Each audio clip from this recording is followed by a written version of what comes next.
नमस्कार, प्रभात खबर के digital platform पर आपका स्वागत है। हेल्थ इज वेल्थ के आज के अंक में हम बात करेंगे त्वचा रोग के संबंध में, क्योंकि स्किन की समस्याएं तेजी से बढ़ रही हैं। एक तो हमारा जो है सन, जो सूर्य की जो रोशनी आ रही है, उसके चलते हमारे स्किन पर प्रभाव पड़ता है। उसके अलावा हमारा खान पान और हमारी जो जीवन शैली है, उससे भी हमारे स्किन और त्वचा पर प्रभाव डाल रहा है। तो इन सब तमाम बिंदुओं पर बातचीत करने के लिए आज हमने अपने स्टूडियो में आमंत्रित किया है ऑर्किड मेडिकल हॉस्पिटल की स्किन रोग विशेषज्ञ डॉक्टर पूर्वा जी को। मैडम, आपका बहुत बहुत स्वागत है। और सबसे पहले ये जानना चाहेंगे कि स्किन की समस्याएं जो है इतनी तेजी से बढ़ी क्यों हैं, वजह क्या है इसका? जी, ये बात बिल्कुल सही आपने कहा कि स्किन की समस्याएं इधर बहुत ज़्यादा बढ़ रही हैं। इसमें बहुत सारे चीज़ों का रोल है। सबसे पहले वातावरण, पहले जैसा वातावरण अब रहा नहीं, बहुत प्रदूषित हो चुका है, पोल्यूशन बहुत ज़्यादा बढ़ चुका है। और दूसरा, जो हम खा पी रहे हैं वो सब कुछ में मिलावट है।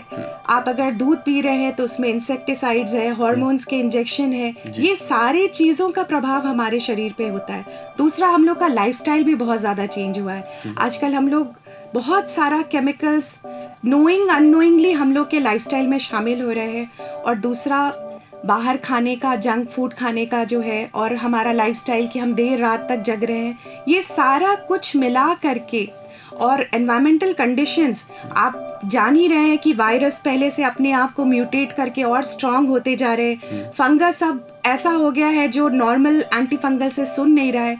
तो ये सारी बातें मिला करके अभी ये देखा जा रहा है कि स्किन की समस्याएं पहले से ज़्यादा हो गई हैं। जी, एक तो ये जानना चाहेंगे आपसे कि जो आपके पास जो मरीज आ रहे हैं ओपीडी में, वो कौन कौन सी जो कॉमन समस्या जो सबसे ज़्यादा अभी आपको देखने को मिली, वो क्या है मैम? जी, सबसे पहले तो मैंने एक चीज़ देखा कि फंगल इन्फेक्शन, जो कॉमन शब्दों में जिसको दिनाई बोला जाता है, फंगल इन्फेक्शन बहुत ज़्यादा बढ़ चुका है। और इसके लिए बहुत सारा रीजंस कंट्रीब्यूट करता है। सबसे पहले फंगस होता है, वो जो पहले साधारण हम लोग एंटी फंगल मेडिसिन यूज़ करते थे, उससे थोड़ा रेजिस्टेंस हो गया है। तो अभी पहले के अनुपात में हमें ज़्यादा दिन तक दवाइयाँ चलानी पड़ रही हैं। और दूसरा, गर्मी बहुत ज़्यादा बढ़ रही है। अभी ज़्यादा मंथ्स हमारा बहुत पसीना वाला और बहुत गर्म रह रहा है। दूसरा, थोड़ा क्लोथिंग, अभी जीन्स लोग ज़्यादा पहनते हैं तो ऑब्वियसली वो ज़्यादा पसीना। तो ये सारा चीज़ मिला करके फंगल इन्फेक्शन इधर बहुत ज़्यादा। एक और चीज़, वॉशिंग मशीन हम लोग बहुत कॉमन, अब हर घर में वॉशिंग मशीन यूज़ होता है। तो अगर किसी एक परिवार वाले को फंगल इन्फेक्शन है, वॉशिंग मशीन में अगर कपड़े धुल रहे हैं तो सबको हो रहा है। तो ये सारा चीज़ मिला के मैंने देखा फंगल इन्फेक्शन के मरीज बहुत ज़्यादा बढ़े हैं।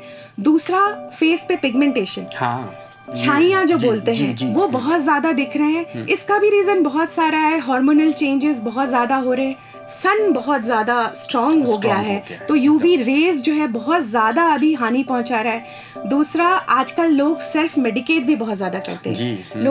लोग मेकअप भी बहुत ज़्यादा यूज़ कर रहे हैं। दूसरा, सेल्फ मेडिकेशन, जो OTC प्रोडक्ट्स है, खास करके मैंने देखा कॉलेज की लड़कियों में ये सब चीज़ है कि OTC जा करके कोई भी क्रीम्स वगैरह लगाती है।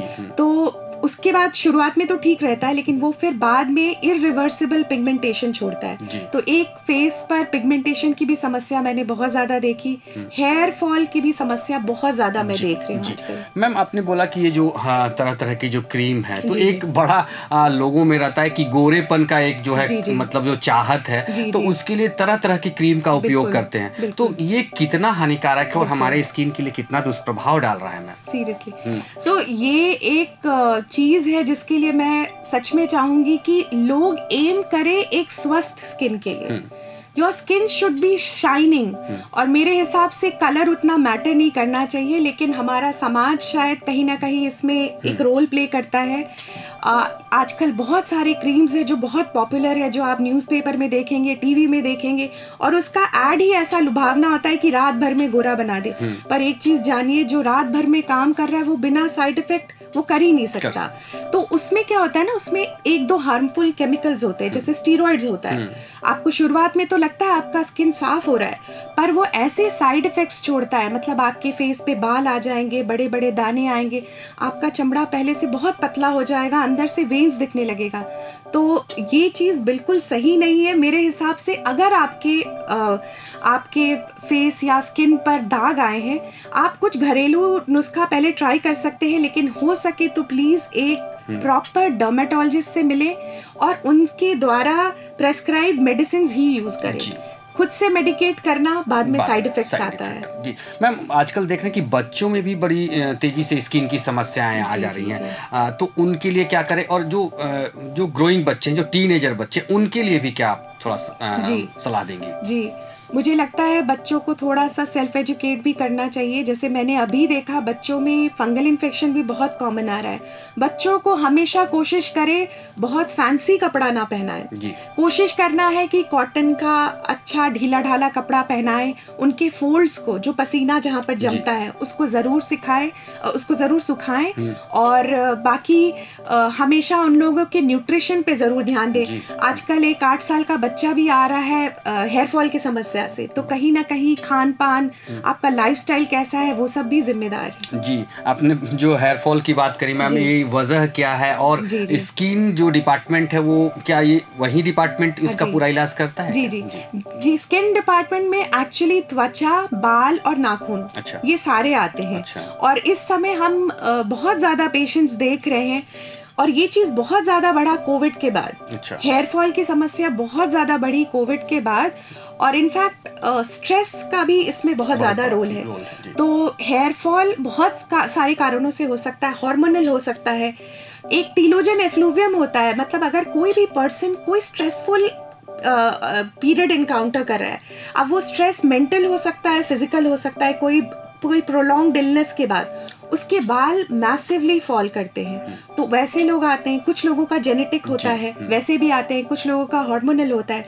तो ऐसे सब लोग आते हैं, और हम सबसे पहले कोशिश करते हैं कि उनको काउंसलिंग करें अबाउट द राइट डाइट, और कुछ प्रैक्टिसेस जैसे आजकल हेयर स्ट्रेटनर्स और chemical treatment of hairs, specially females में बहुत कॉमन है। लोग बहुत हेयर स्प्रे कर रहे हैं, हेयर बोटॉक्स करा रहे हैं। तो वो सब चीज़ के लिए हम लोग उनको काउंसिल करते हैं कि बहुत ज़्यादा केमिकल्स, हीट एक्सेसिव नहीं यूज़ करना चाहिए, और जितना हो सके खान पान पे ध्यान देना चाहिए। हम कुछ सप्लीमेंट्स ऐड करते हैं, फिर कुछ दवाइयाँ भी हम ऐड करते हैं ट्रीटमेंट के लिए। जी मैम, आजकल तो जो स्किन डिपार्टमेंट है, वो आजकल देखते हैं कॉस्मेटिक पे की ओर ज़्यादा टर्नओवर हो रहा है। तो इसमें आपको क्या लगता है कि कॉस्मेटिक में कौन कौन सी नए ट्रीटमेंट हैं, और कितना ये कारगर भी है? जी हाँ, ये आपने सही कहा। अभी इमर्जिंग अगर मैं बोलूँ तो cosmetic dermatology one of the emerging branches है। सो बेसिकली इसमें कॉस्मेटिक डर्मेटोलॉजी का मतलब हुआ कि हर तरह से आपको बेहतर बनाया जा रहा है, जो भी आपका कंसर्न है। तो इसमें जो कॉमन प्रोसीजर्स हम करते हैं, उसमें लेज़र हेयर रिमूवल है। मान लीजिए किसी को अगर एक्सेसिव और अनवांटेड जगह पे बाल आ रहे हैं, तो आप समझ सकते हैं किसी को कितना आत्मविश्वास उसका कितना कम होता है। तो उसके लिए हम लोगों के पास हेयर लेजर रिमूवल है, जो बहुत सेफ है, बिकॉज लेजर्स बहुत सेफ होते हैं, उनका टारगेट एकदम फिक्स रहता है। तो हेयर का जो मेलानिन है बस उस पे अटैक करते हैं, और फिर वो उस कारण से वो हेयर धीरे धीरे करके खत्म हो जाता है। बहुत सेफ भी है। दूसरा हाइड्रा फेशियल, जो बहुत पॉपुलर है अभी यंग जनरेशन में।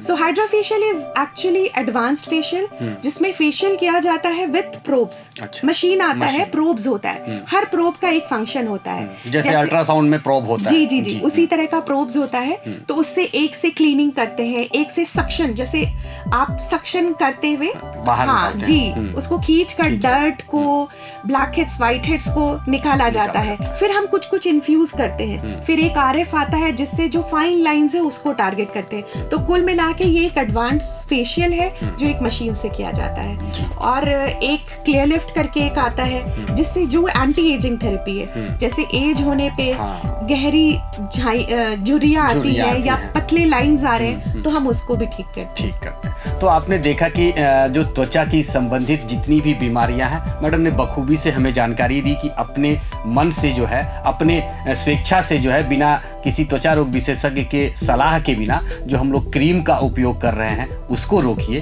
क्योंकि गोरापन लाने के लिए जो क्रीम आपको बाजार में उपलब्ध है, कहीं ना कहीं आपके स्किन को खराब कर रहा है। अगले अंक में फिर हम किसी एक नए मुद्दे पर बातचीत करेंगे, नए डॉक्टर के साथ होंगे। तब तक के लिए बहुत बहुत धन्यवाद मैडम, आपका भी बहुत आभार। धन्यवाद धन्यवाद।